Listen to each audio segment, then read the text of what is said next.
ভাইজানের ঘাড় একটা মিলে গেছে, আলহামদুলিল্লাহ করে। আর বলবো না, বাকিগুলো বলা যাবে না, একটু বললাম না, আমি এখন সময়ও খুব কম। যে কথা বলতেছিলাম, আপনার এই পৃথিবীর ইতিহাসে যত দানব এসেছে, দানবগুলো আল্লাহ তারা ছোট্ট ছোট্ট জিনিস দিয়ে বিদায় করে দিয়েছে। কথা ঠিক কিনা বলে? গতকালকে আমাদের মুফতি আমির হামজা মঞ্চে বক্তৃতা একটু বিরাট কালে এক সিটার মিছিল করেছিল খুলনা সিদ্দিকা ক্লাবের মাদ্রাসায়, আল্লামা সাইদুর মাটি হবে না। ওই সিটারকে বন ধুলাই দেওয়া হয়েছে খুলনার মাটিতে। কথা বলেন না কেন? কথা বলেন না কেন?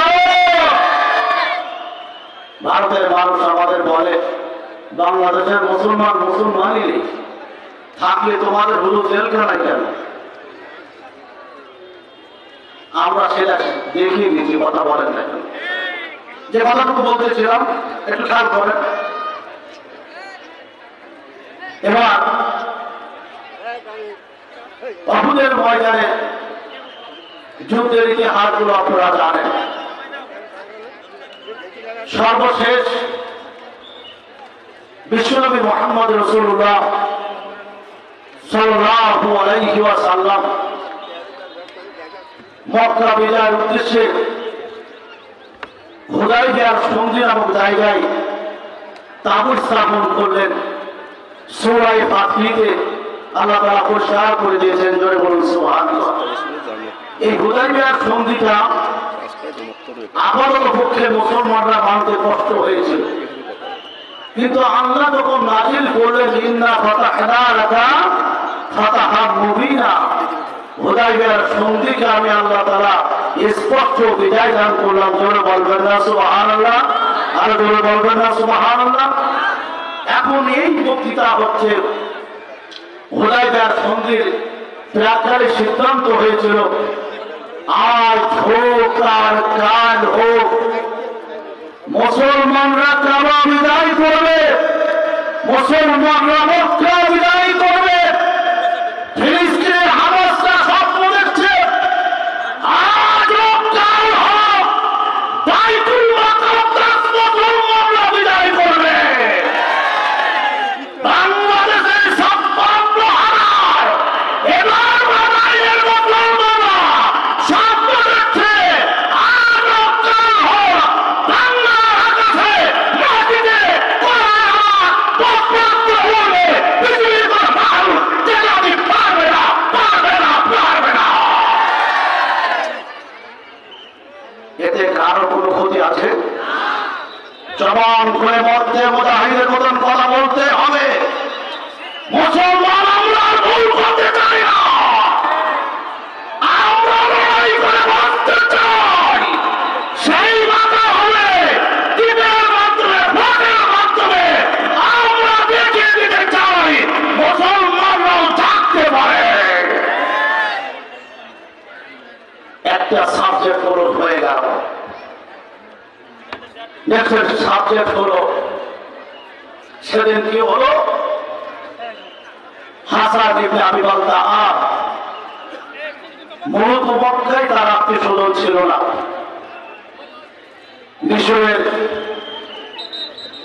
এক কোন খেটে তার বাড়ি ছিল। কোন একদিন মক্কার অদূরে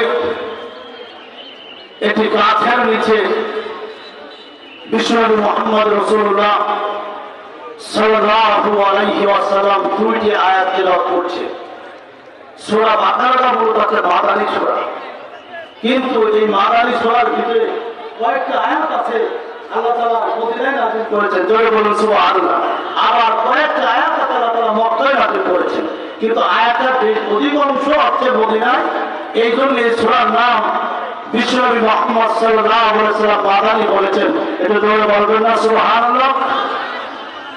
আল্লাহর নবীর কাবা চত্বরের গা ঘেঁষে বামলা গাছের নিচে, খেজুর গাছের নিচে আল্লাহর নবী তেলাওয়াত করছেন। আমার সঙ্গে বলুন বিসমিল্লাহির রহমানির রহিম ফাযকুরুনি আযকুরুকুম واشكروا لي ولا تكفرون আল্লাহ তাআলা বলেন ফাযকুরুনি তোমরা আমাকে স্মরণ করো আমি রব আমাকে ডাকো বিপদে আমাকে ডাকবা সুখে আমাকে ডাকবা কষ্টে আমাকে ডাকবা আল্লাযীনা ইনফিকুনা ফিস সাররাই ওয়াদ দাররাই ওয়াল কাযিমিনাল গায়জ ওয়াল আফিনা আনিন নাস আল্লাহু ইউহিব্বুল মুহসিনিন চার ক্ষেত্রে ইনফিকুনা ফিস সাররাই সুস্থ অবস্থায় ব্যয় করবা অসুস্থ অবস্থায় ব্যয় করবা ওয়াল কাযিমিনাল গায়জ আর যখন রাগ হবে রাগকে হিফাজত করবা সংবরণ করবা ওয়াল আফিনা আনিন নাস মানুষের কল্যাণকামী হবা মানুষকে কষ্ট দিবা না মানুষকে শান্তি রাখবা এটা যদি করতে পারো আমি আল্লাহ তাআলা আমার পছন্দের তালিকায় তোমাদের নামটা লিখে রাখলাম একবার জোরে বলা যাবে কি এই তো আর বুঝতেছেন না একটু জোরে বলা যাবে কি যে কথাগুলো বলতেছিলাম বিশ্বনবী মুহাম্মদ রাসূলুল্লাহ সাল্লাল্লাহু আলাইহি ওয়াসাল্লাম অল্প যে সাহাবীদের সামনে শুরু করলেন ফাযকুরুনি আযকুরুকুম তোমরা আমাকে স্মরণ করো আমি আল্লাহ তাআলা তোমাদেরকে স্মরণ করব তোমাদের জীবনের গুনাহ মাফ করব ওয়াশকুরুনি ওয়া তাকফুরুন আমার শুকরিয়া আদায় করো কৃতজ্ঞতা আদায় করো কুফরিয়া করো না কুফরি যদি করো আমি আল্লাহ তাআলা তাকদীরটা নষ্ট করে দেব একবার ধরুন কথা ঠিক না বেটি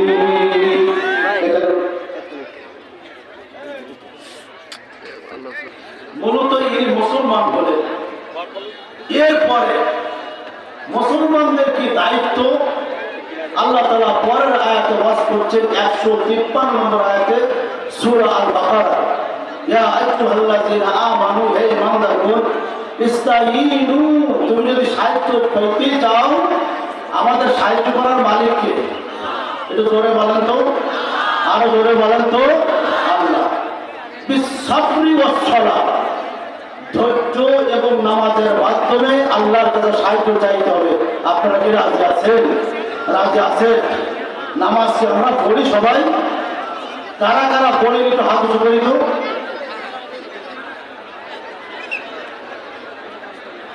আপনারা তো আলোচনা বুঝতেছেন না এটা আমার খেয়াল আছে আপনাদের লক্ষ্য এদিকে না আচ্ছা আপনাদেরকে কথা বলছি কোরআনের বাইরে কি কোনো কথা বলেছি তা শুনতে অসুবিধা কোন জায়গায় সব লোককে আমি বান্দা ওয়াজ করবে তাহলে আমরা করবো না কথা বলেন না